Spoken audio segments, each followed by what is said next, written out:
Good morning, सभी को स्वागत है आज के सेशन में।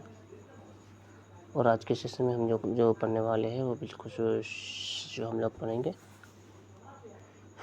पढ़ेंगे संतुलित समीकरण को संतुलित करना, और फिर समीकरण जो रासायनिक समीकरण होता है उसे लिखने से क्या क्या लाभ होते हैं उन चीज़ को हम लोग बारे में पढ़ेंगे।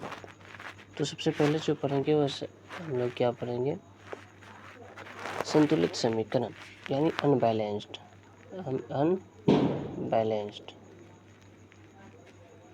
इसके बारे में हम बोलेंगे रासायनिक समीकरण किसे कहते हैं। तो रासायनिक समीकरण के बारे में पढ़ने से पहले वीडियो को स्टार्ट करने से पहले एक चीज़ रिक्वेस्ट है कि चैनल पर नए हो तो सब्सक्राइब, वीडियो को लाइक और ज़्यादा से ज़्यादा शेयर करेंगे। चलिए स्टार्ट करते हैं। हम स्टार्ट करेंगे संतुलित समीकरण। तो हम कहेंगे संतुलित समीकरण में कि समीकरण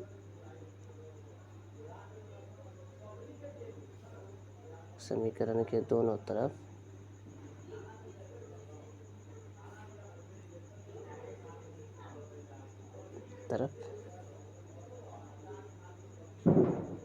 तत्व की परमाणु संख्या समान न हो। तत्व की परमाणु संख्या समान नहीं हो।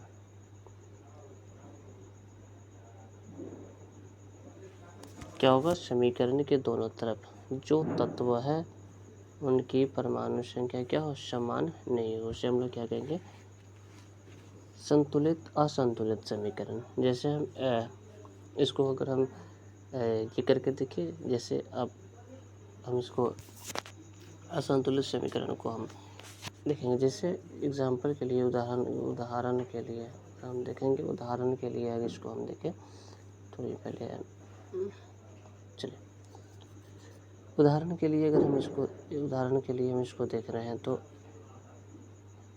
H2 plus O2 arrow 2H, इसको मैं पहले हटा देता हूँ, एक मिनट, इसको पहले मैं क्लियर कर ले रहा हूँ।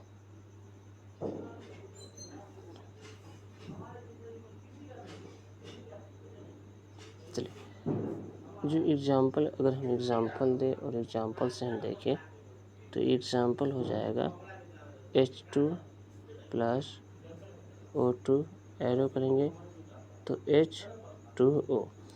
अब ये तो लगा कि एक हाइड्रोजन, दो हाइड्रोजन और दो ऑक्सीजन मिलकर जल का निर्माण किया, यानी ये जो बना है क्या बना, जल का निर्माण किया।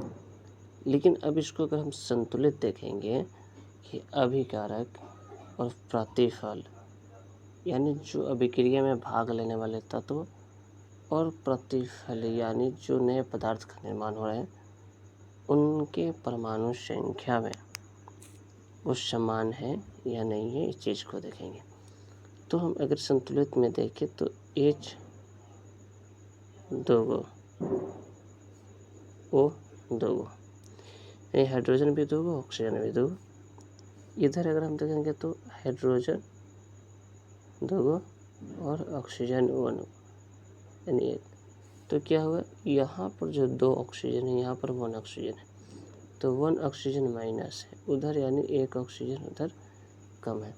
तो ये असंतुलित समीकरण हुआ। असंतुलित समीकरण जैसे दो जो है, यानी समीकरण की दोनों तरफ जो तत्व की परमाणु संख्या क्या है वो समान नहीं है। ठीक है, ये तो समीकरण की बात रही। अब हम लोग पढ़ेंगे समीकरण को संतुलित करना। कैसे संतुलित करेंगे हम इस चीज़ को पढ़ेंगे। तो हम इसको ऊपर करते हैं। अब चलिए ये हम देखेंगे समीकरण को संतुलित करना।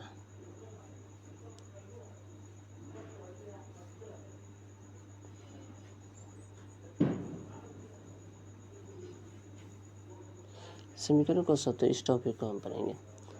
तो समीकरण को संतुलित हम लोग कैसे करेंगे, संतुलित करेंगे कैसे।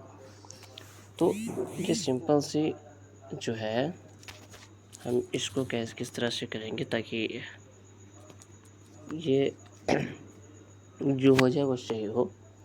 तो हम जब जैसे करेंगे इसको H2O किए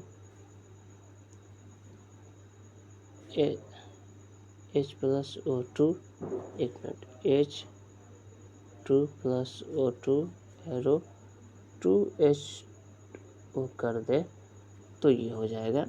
यानी इधर भी 2 हाइड्रोजन, इधर भी 2 ऑक्सीजन, ये दोनों से गुना में चला जाएगा तो H भी 2 और O भी 2, तो ये क्या हो जाएगा, संतुलित समीकरण हो जाएगा।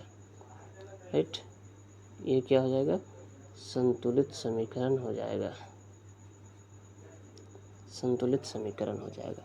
तो ये समीकरण संतुलित है, ठीक है, संतुलित समीकरण है। अब जो हम देखेंगे थर्ड टॉपिक जो है वो थर्ड टॉपिक क्या है, समीकरण का जो है वो क्या क्या लाभ होने वाला है, तो इस चीज़ को हम देखेंगे। यहाँ से हम इसको क्लियर कर देते हैं और इस टॉपिक को हम यहाँ उठा कर लाते हैं। चलिए,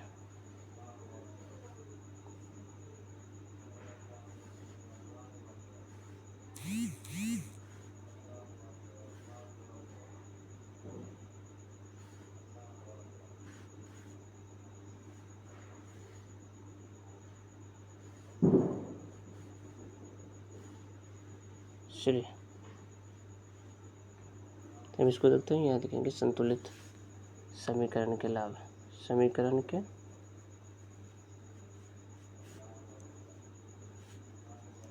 लाभ, ये है समीकरण के लाभ। हम लोग देखेंगे समीकरण के लाभ जो है वो क्या क्या लाभ है, क्या क्या इसके फायदे हैं, इस चीज़ को हम अभी देखने वाले हैं। तुरंत इस चीज़ को हम लोग देखेंगे कि समीकरण का जो है वो लाभ क्या क्या है।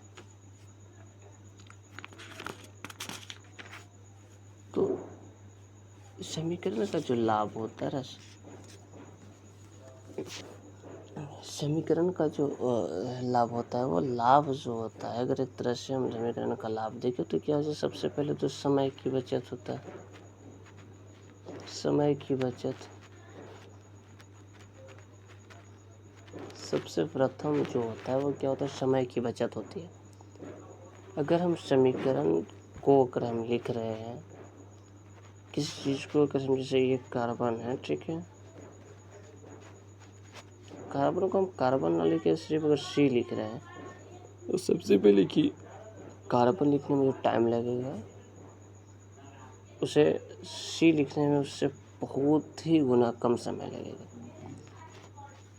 साथ में जो दूसरा होगा वो क्या होगा, जो जगह यानी जगह या फिर हम बोले कि कम पेपर की आवश्यकता,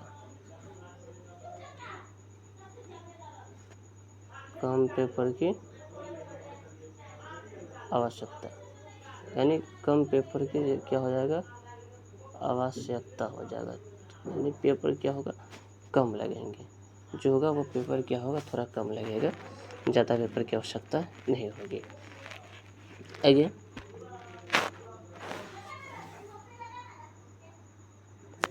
दूसरी बात है कि ये जो है पूरे संपूर्ण विश्व में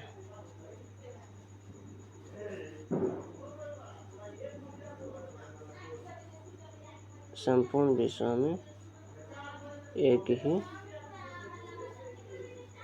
प्रकार के सूत्र, यानी समीकरण का जो सूत्र होता है वो संपूर्ण विश्व में क्या एक ही प्रकार के पाया जाता है। जो भी इसका सूत्र होता है वो संपूर्ण विश्व में क्या होता है, एक ही प्रकार के पाए जाते हैं, इसमें अलग अलग नहीं होते हैं।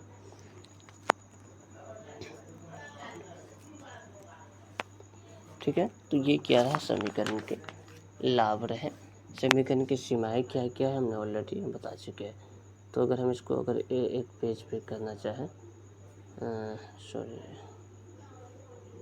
ये जो है आज ये मैंने 3 टॉपिक को क्लियर किया। सबसे पहले जो है संतुलित समीकरण क्या क्या है, समीकरण की जो संतुलित कैसे किया जाए, और रासायनिक समीकरण से होने वाले लाभ क्या क्या है, इस चीज़ को हमने आज देखा।